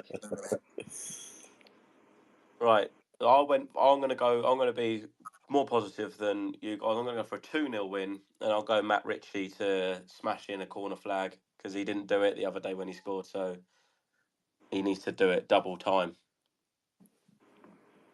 Right. Did I see something right quickly? Sorry, before we let you go. That Guy Whitnam said to Matt Ritchie doesn't count unless he scores in front of the Fratton end. Yes, I was there when Matt said that to Matt. So Guy knows Matt very well. So yes, he did tell him that. Oh, nice. I like that. Yeah. Speaking of Guy, did he speak much about his time as manager? Yeah, we talk. We have a lot of time in the car together. We talk about lots of things. I think when you reflect on it as much as anything, it was just such a difficult time. It was, wasn't it? It was horrendous. The first season, you just had no chance. And even that first season in League Two, expectations were kind of totally out of kilter with what was realistic. The Trust did loads of great things, but they were learning how to run a football club at that point. And it just ultimately, look, he didn't necessarily sign all the right players, but I think that first year it would have been so tough for anybody coming into that position. I don't know how Daz feels. Obviously, before Haz's time, it was horrible and hard seeing someone I looked up to as a kid. Yeah, just getting the situation he was in, and you just knew the writing was on the wall, but I could never bring myself to boo him or slander him because it just didn't feel right. It was the same with Andy Orford as well. Yeah. No, definitely, yeah. And it's obviously I know, and I literally repeat exactly what Russ says about that. Obviously, it's the reason I started spotting Pompey was because of players like Whittingham and Alford, like going to see my first game, and it was kind of like similar. I know the Cowleys never played for Pompey when I was younger, and that, but because they were such nice guys, you didn't want them to get abuse or anything like that because you don't want to like good guys to sort of leave on a sour note. Yeah, I totally agree. Is there a manager you've always liked working with? It's been a pretty good. I mean, John's great. Danny was great. Kenny was what he was. To be honest, we've generally been quite lucky that it's been in my time. It's been a pretty affable bunch. I mean, Paul Cook was interesting. Certainly kept you on your toes, but he could be good when he wanted to be. He just didn't really want to be good post match because he didn't really want to do it. He just wanted to go for a drink. But I'm quite lucky that it's generally been a pretty good bunch. Yeah, it must have been like hard to keep a straight face when Paul Cook's speaking after a game and his voice is doing like different for like 5 different like sort of levels of different voice. The thing that when we laugh at Paul Cook is they'd always come out afterwards and say we don't get too high or we don't get too low, whatever happens. And he was either on cloud 9 or on the floor. It's just you're almost thinking, I know this is the right thing to say, but come on, Paul, you're not really kidding anyone here. Yeah.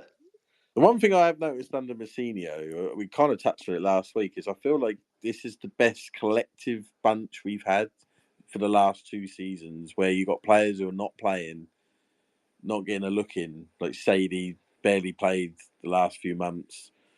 Archer, I can remember last season against Peterborough, Towlow barely get a minute, and Josh Martin celebrating with the Pompey fans after beating Peterborough. Never felt like we had that with, especially Jacket, Jesus. And even under Cowley, it never seemed like we ever had that settled dressing room. Is that fair? I think it varies from. It's one of those things you tend to find out more afterwards. The thing is, someone like Kenny Jackett just wasn't really that bothered about team unity and team spirit, and it didn't mean there wasn't good spirit at times. But I think by the end, it kind of fell apart. Paul Cook's team had a really good atmosphere and really good spirit, and then that kind of all broke apart very quickly. So it's difficult. I also think the reality is football dressing rooms are happy places when you're winning lots of games and sad places when you're losing lots of games, and team spirit is often viewed through that prism. Yeah, I think that's a fair point. But it's always interesting hearing Gareth Evans' thoughts on Kenny Jackett on a podcast. Yes, I Michael Jacobs' name. had a drive up to Middlesbrough where I picked him up from somewhere in Yorkshire, and there was a few interesting stories. But it just the thing with Kenny is he obviously very much kept the media at arm's length, which, to be honest, I get, fair enough. It probably took me a year or so being there to realise he didn't keep the media at arm's length. He kept everybody at arm's length.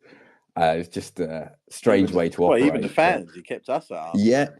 But then the thing I would say with Kenny is he managed in the EFL for 20 years. If any manager was starting out now, if you had a 20-year career, you'd say, wow, you've had a great managerial career. So however sort of confusing some of his methods were, it sort of worked on some level. I think he was one of them that the game changed and he didn't change with it. Yeah, I think that's probably fair. Although I still always say that 18-19 season when Pompey didn't, the Viv Solomon Otterball moment and Pompey not going up, I think that team probably deserved to go up. And had they gone up, it would have been an incredible achievement, given that the budget was probably sort of maybe just about top 10, and he just that it was kind of that was the moment where they didn't quite get over the line, and had they done so, it would have been a hell of an achievement. And it was a really good side, lots of good players, lots of good characters in. But that's one I'd point. That was the moment where I felt like we, not starting low against Sunderland. Oh, the playoffs were absolutely diabolical. I remember going all the way to Sunderland for that Saturday night game, and the stadium was half full. It was absolutely terrible. And then the home game wasn't miles better in terms of quality. But to be honest, I felt like that season ended at that Viv Solomon Otterball moment. Like the balloon burst then, but that team could have gone up, and if it had gone up, it would have been a hell of an achievement. Well, I would have probably kept at least low. Yeah, maybe not Clark, but Yeah, but Clark might have gone on, then come back on loan, for example. Yeah. So, yeah. It's still even now, even though we've gone up, and you'd like to think that moment's dead, it never will be to me. I still see it in my dreams sometimes, or nightmares, I should say. Is there a manager I know we keep saying before you go. Is there a manager that you would like to see at Pompey if Messino was to go, that kind of catches your eye? Not off the top of my head, and I guess you look at Messino came completely out of left field, so they've obviously they've picked them fairly well. So I think you've got to give a bit of faith. But no, to be honest, I don't spend ages studying other managers and other. Like if you tell me someone said who are the free agents Pompey to sign, I wouldn't have a clue who's out there and a free agent and available. So Ryan I Kent. didn't. Well, he'd always had a bit of steel, wouldn't he? Also, a hell of a lot on the wages, but that's true. Right, Andy, thank you so much. We'll let you go as we've taken up over an hour of your evening. Well, the main thing is my daughter's still asleep, so that's a win. That's a win. That's a great success. Cheers, guys. Thank you very much. Cheers, Andrew. Thank you, Andy. Thank you. Bye. Right, lads, we have still got to review the QPR game. Fly through that. We will quickly fly through that. We have done it in a very different way to usual because obviously our special guest. I was going to say, do we really need to talk about the first half? And then Nah, fell asleep. Not really. I said in our WhatsApp group, didn't I, that obviously the first half was kind of just waiting for something to happen. I just don't think. I think both teams were happy just to see what each other wanted to do. And I think we started off well. Yeah. And then I can't remember his name. The number 8 clearly faked an injury on purpose. Is it Field? Sam Field? Yeah. Sam Field, yeah. To completely kill the momentum we had. Yeah. And it just killed the whole game. It just ruined it. It just and I think something needs to be done, and it will stop a lot of this. When the player's injured, I don't think it should be allowed the players go over and talk to the manager. Yeah. It's almost like another team talk, isn't it? Well, it's the same as the goalkeeper when they go down, don't they? They do that tactical go down thing. Because I think it just stops all this. I'm just going to go down, do this. Let the manager talk to the players. You can tell they changed sort of things on the pitch. Yeah. Players sort of moved about, and then they were shit QPR. Sorry, and it really. I was just remember after I texted you boys said, "Fuck, I'm nearly asleep here. This is awful." Yeah, I mean, for me, obviously it wasn't exciting, was it? But that first half, I was relatively okay with it because I thought to myself, right, QPR are a good side. We're still in the game going into the second half. I think it's definitely here for the taking. It's just who starts better, and obviously I'm glad that we did. Obviously, I think that's probably kind of along the lines of what John Messino said to them at half time, because he must have kind of said, this is a bit of a nothing game and there's definitely something in this. Let's just start quickly and not actually go do something. Yeah. And the first goal, it came from our own goal kick, didn't it? Yeah. Went to Matthews, went out to Swanson, almost out of play, just about kept it in, kind of hoofed back up by Schmid. Bishop gets sandwiched by 2 QPR players. They foul each other, so there was no foul there. They were claiming that he got fouled, but I mean, he's literally gone into his own player. And then it kindly falls to Dazelle, who plays a great ball out to Murphy. And a bit of Murphy magic. We've seen him cut in, and there's been so many shots that he's cut in onto his right from the edge of the box, and they've been well saved, or they've hit the crossbar.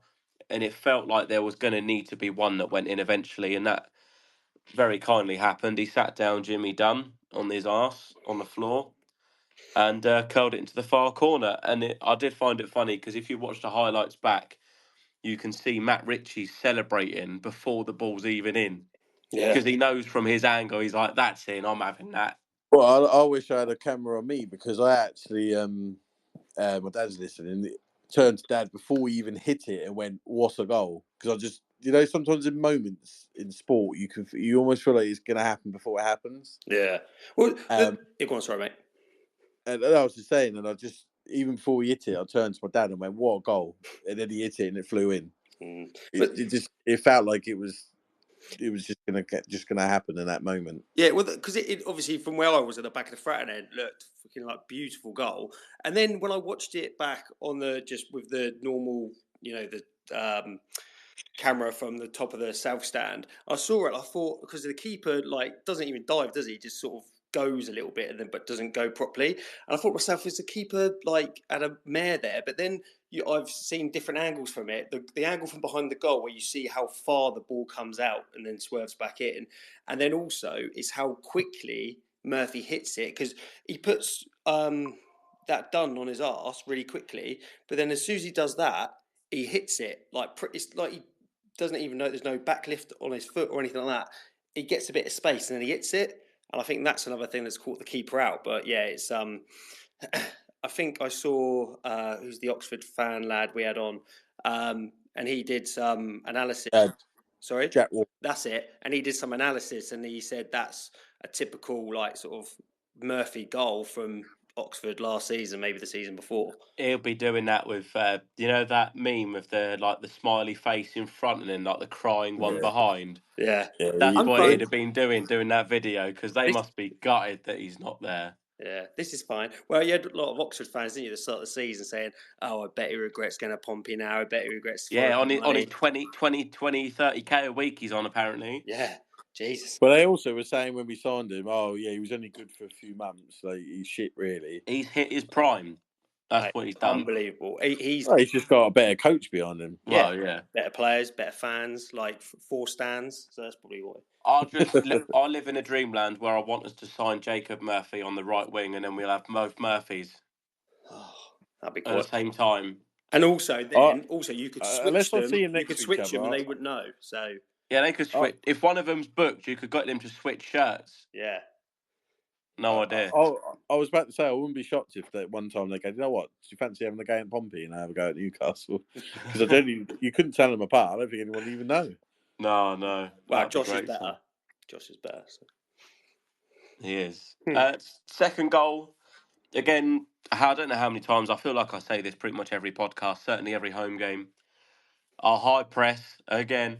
No, I know. We're really good at it. And teams keep playing out from the back, and we're the second best, and we will keep winning the ball in the attacking third, and we will keep punishing you. So please keep doing it because it's funny. Because it's like, do they not fucking watch any of the other teams? Do they not watch us do it to Swansea, to Bristol City, to everyone we've played? You play out from the back, and we'll do you. Millwall played us off the park, not necessarily off the park, but. Millwall did how people should come to us because we couldn't press them because they just got rid of it. And that is how they should have done it. And also going down Josh Murphy's side as well, where he's so fast.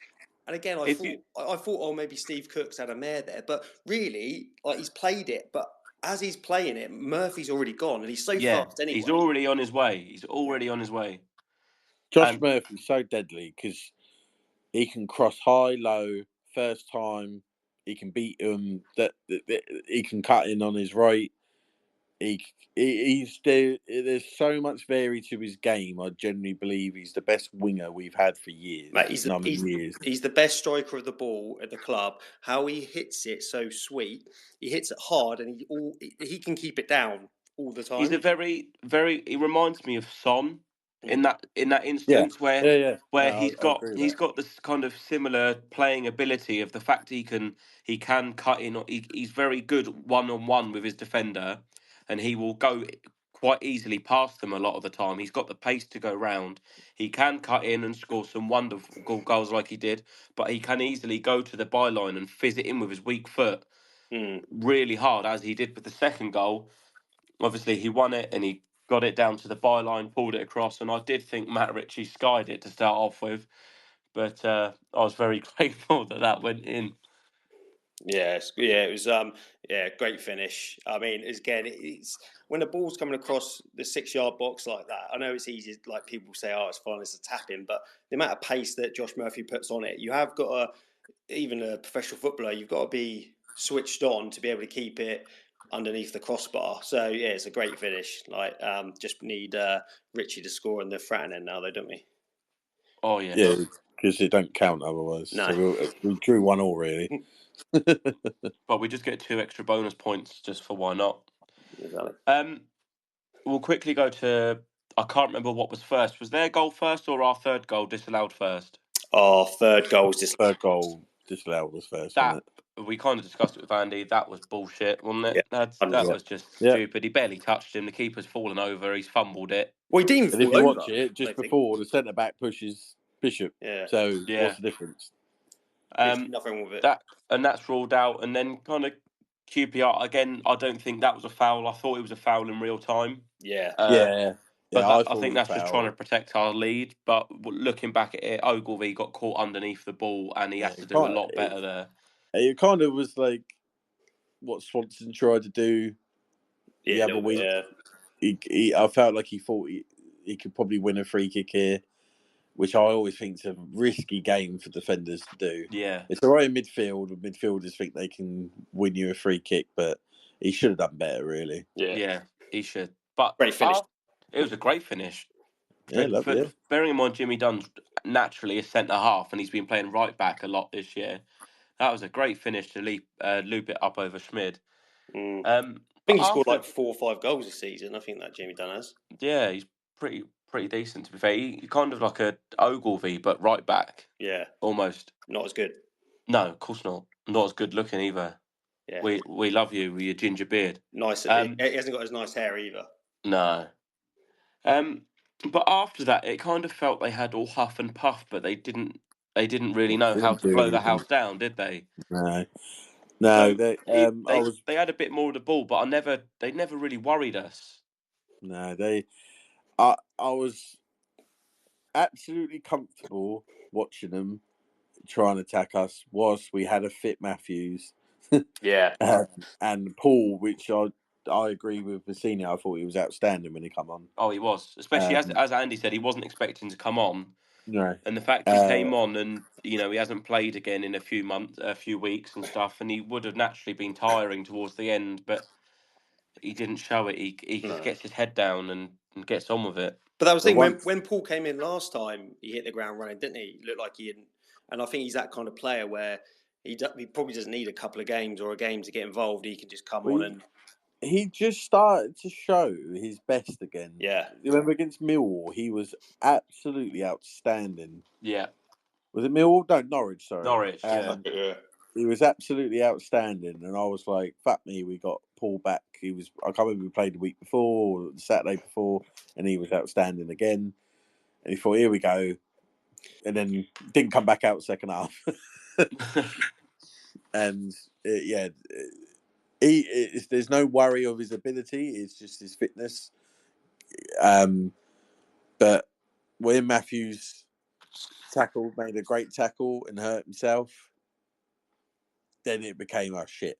And there was one moment, and I know Pat done well when he come on, but he stupidly, where I sat, you heard Schmidt call for it, and he stuck a foot up, and it went past Schmidt, and I can't remember who defended it, and it managed to go back into Schmidt's arm. But why Pack stuck his boot up, there was no need for it, especially Schmidt called for it, because it was just going straight into his hands, and that would have been a last-minute sucker punch. And again, it's moments like that when luck goes your way, as such. So if you were gonna I know, so it's down to fortune and stuff, but that could have, if that hit him and went to the QPR player and that goes in, we're having a completely different conversation. I think we're all pretty confident that we're going to stay up now. We know it's not guaranteed yet, and until it's mathematically guaranteed, there is always a chance. But right now, we're 9 points clear going into playing 2 of the bottom 3 in the next 3 games. As we said with Andy, if we can win those 2, we're basically there. We're in such a good position. And if we drop that point, even if we'd ended up with 7 in the last out of the last 9 points wise, we would be a lot more nervous than we are talking now. So it's fine margins, and that's what's going to keep us up, I think, is fine margins sometimes. Yeah, definitely. And you gotta ride your luck. We've had so many unlucky moments. It's about time things are going our way. The arguments of handballs, there was an handball against Burnley, could have been given. that could have easily gone straight past Schmidt, straight to their player and tapped it into, or luckily it didn't. It's about time we had things go our way, because the shit we've had this season go against us has been unbelievable. Absolutely. So if the one bit of luck we can have this year is us staying up, I'll take that. Yeah, and what I'm loving about it is if we carry on the trajectory that we're going, it won't never come down to luck. It would be fully deserved. Yeah, absolutely. Like Plymouth staying up by a point last season, and then now struggling now. That was always my worry. We've talked about it, or I've talked about it before. I don't know if on here or in WhatsApp is. I worry that next season are we going to be not investing in the team and then just end up being like Plymouth? But we've improved so much since then that it's quite clear our strongest 11 can compete in the Championship. Oh yeah, 100%. And yeah.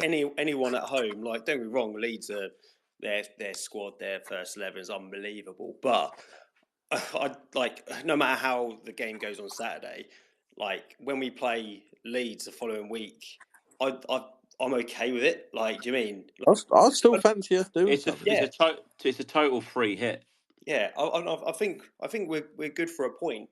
I mean, if we've done it at Sheffield, home to Sheffield United, done it at home to Burnley, and if you look at those, like the games away, we've competed in those. I know Leeds was like a bit of a mental game, but that was the first game of the season, so that could have gone anyway, like either way. But Burnley away and Sheffield United away, we were unlucky to come away with no points whatsoever, and then we've got a point from them at home. So, I mean, if you look at that, a point at home to Leeds wouldn't be out of the question if you looked at previous with Sheffield United and Burnley. I worry more about Plymouth than I do Leeds, and I'll tell you for why. There's two reasons. One, Leeds is a free hit. Yeah. So there is kind of no worry with that game. If we lose, we lose. Just don't get stuffed. Just don't ruin that goal difference that we're starting to get down again. The way they play suits us. Yeah. The way we play doesn't suit them. We are second in the league for pressing, winning the ball in high areas. The first is Leeds. Well, we'll just do exactly what we did against QPR. We're just hoof it. We did not allow them to press us at all. I think there was one moment where they did manage to press up and Schmidt just did a Cruyff turn like they were nothing and then booted their way, which was lovely to see. What a guy. Whereas Plymouth will not play out from the back. They are going to be Millwall. Yeah. That's my concern. So out of the two, I'm not worried about Leeds. It's a free hit.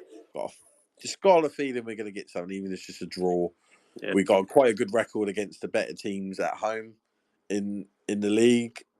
Where Plymouth is, I worry more about Plymouth than I do Luton, for example. I think if results go our way this weekend, so if we can beat Luton and they lose to Hull, and then I don't know who their game is the next weekend, but if we can kind of carry on the trajectory we are, and even if we lose, they're kind of going to be like, oh shit, they have to turn up and beat us. Yeah, the pressure is on them rather than us.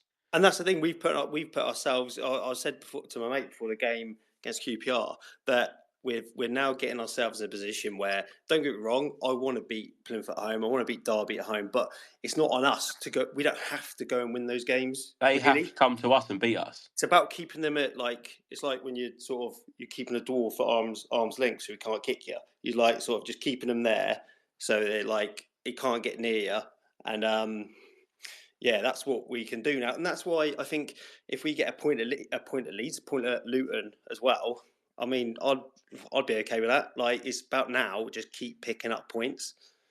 I'm a big believer in a point away from home against anyone is always a good point. Yeah, exactly. And I mean, if you look back at it now, if we should have got at least a point away at Plymouth earlier on the season. I mean, that would look like a good point, really. Now, if you looked at it in hindsight, but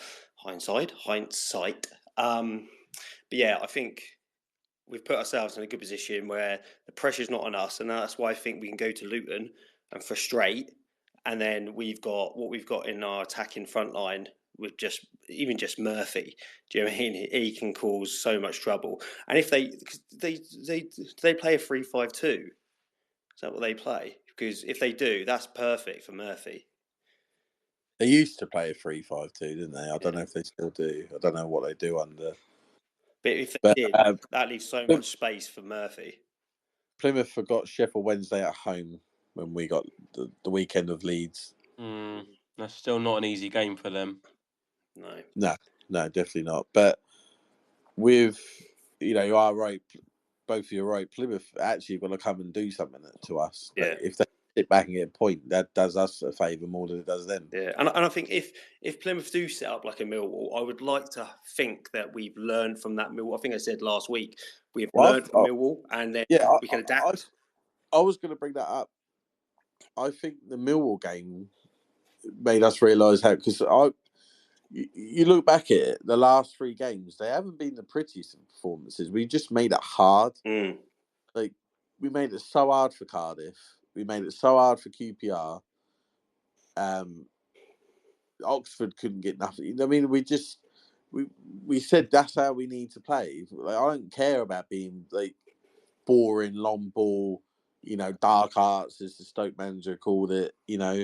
That's how we need to. This is what we need to do, and it's working. It's similar to the end of last season, where the performance it gets to the stage where the performances don't matter. It's about getting the points on the board, and it doesn't matter how that happens. No, exactly. And you make a deal with the devil, don't you? Like, to make sure you get what you want at the end of the day. If like everyone wants to play expansive, beautiful football, but you can't always do it. So you have to do what you need to do. And if that means going a bit longer or just being direct, and that doesn't mean you're just pumping the ball up the pitch. It just means you're getting the ball as quickly forward as quickly as possible. Now, that doesn't mean you're just thumping it. That means like a pass into midfield, then turn, then pass out wide, and then getting the ball in the box.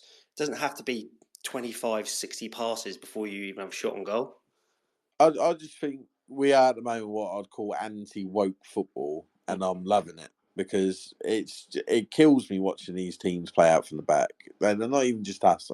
Like, you watch a League 2 team play. I see bloody 11, 12-year-olds do it against my son's team every fucking week. You know what I mean? Like, you're not Man City, you're not Pep Guardiola. It's nice, and it's almost like how it's working for Nottingham Forest and Bournemouth. Yeah. It's almost like people are now actually going, you know what, we can actually beat this.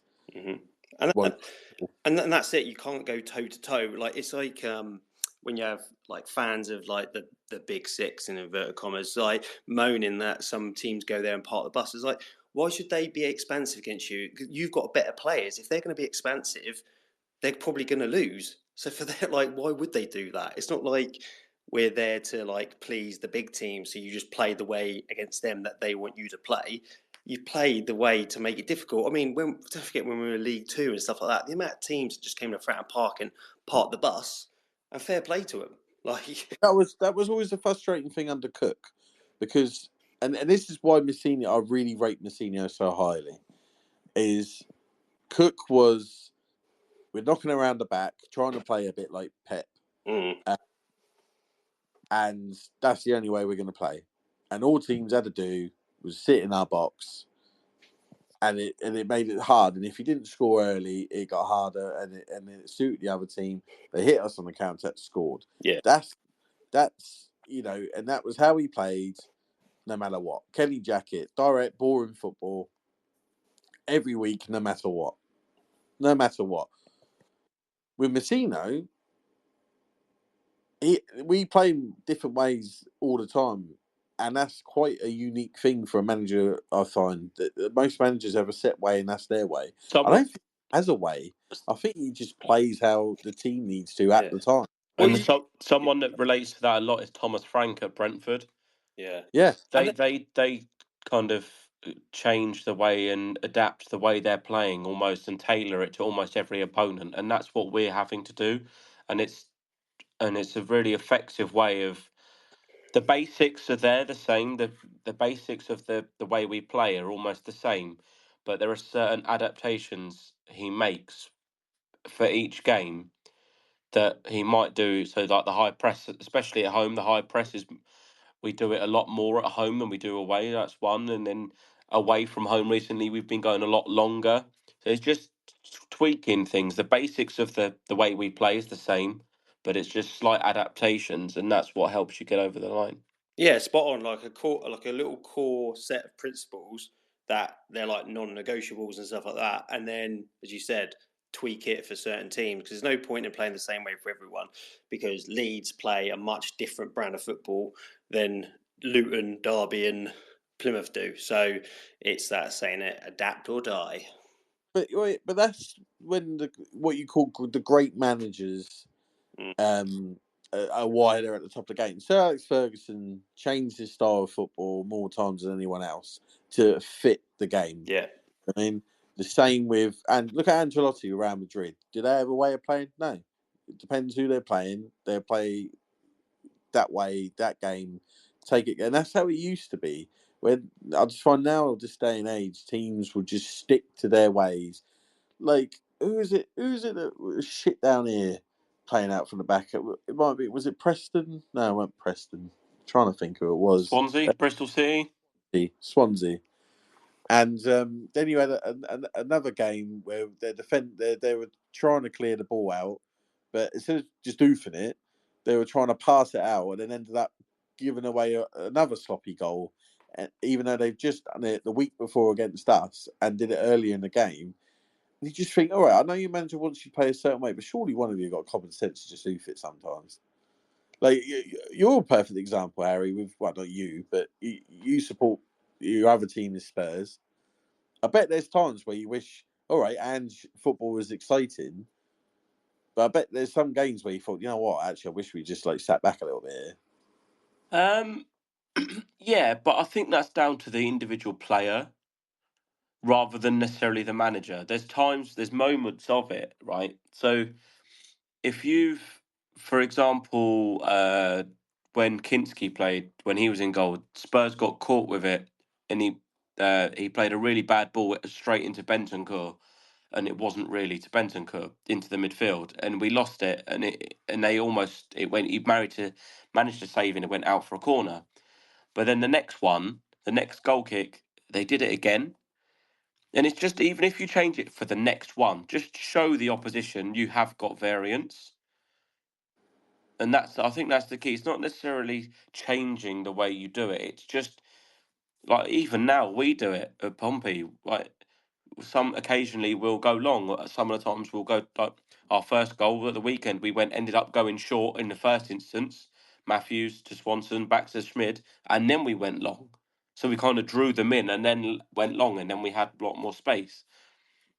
So it's about, it's all like adaptation. It's not doing everything or doing it one way. It's about finding the right moment to do it. If that's the way you want to do it, it's about finding the right moment, and not every moment is the right moment.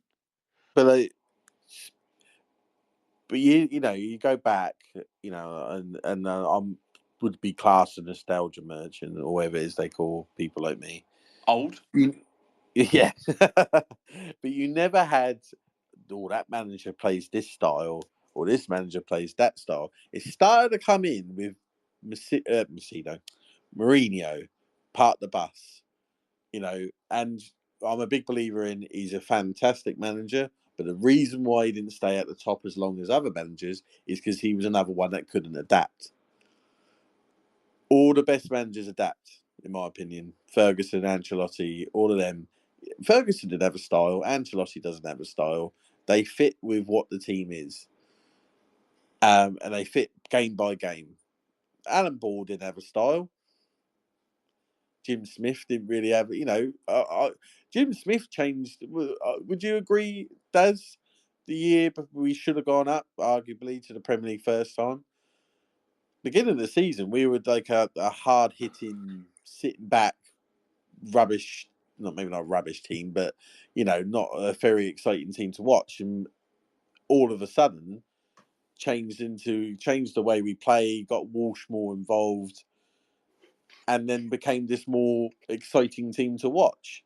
Yeah, I think obviously he utilised, I think, like Paul Hall and that lot a bit more, wasn't it? Where it was just like fast wingers to sort of get forward. But yeah, because that was like one of my first seasons, it was hard to exactly remember how things happened. But all I can remember from those years, obviously, was the likes of Paul Hall and Benny Christensen, and like it's like and that's why I love Josh Murphy so much, because I've grown up with proper wingers, and Josh Murphy is that. So yeah. I'm just a bit wary of time Yeah. because we kind of gone off onto a tangent. We do. One thing I wanted to just mention before I finished was a charity that is close to a fellow Pompey podcaster's heart. Yeah. DJ Liam, obviously we all know him from the Fan Zone, and he's 1/3 of Three Lads in the Pub. His little boy was born last year in December, and he has a little heart condition called DORV, which is double outlet right ventricle. It's a serious condition where he has to have different surgery, and bless them, must be a horrible time for them. But there's a charity called Tiny Tickers, which one of their friends is running in the London Marathon, raising some money for. It's to give a better start and support the families through the toughest of journeys. And they want to do it just to be able to give them the right care and the best chance of survival and good quality of life while after their operation, and give the families support in whatever circumstance they find themselves in. So in the episode description, we'll post it on here as well on Twitter. We will leave the link to donate money to Sammy when she does runs the London Marathon for Tiny Tickers in April.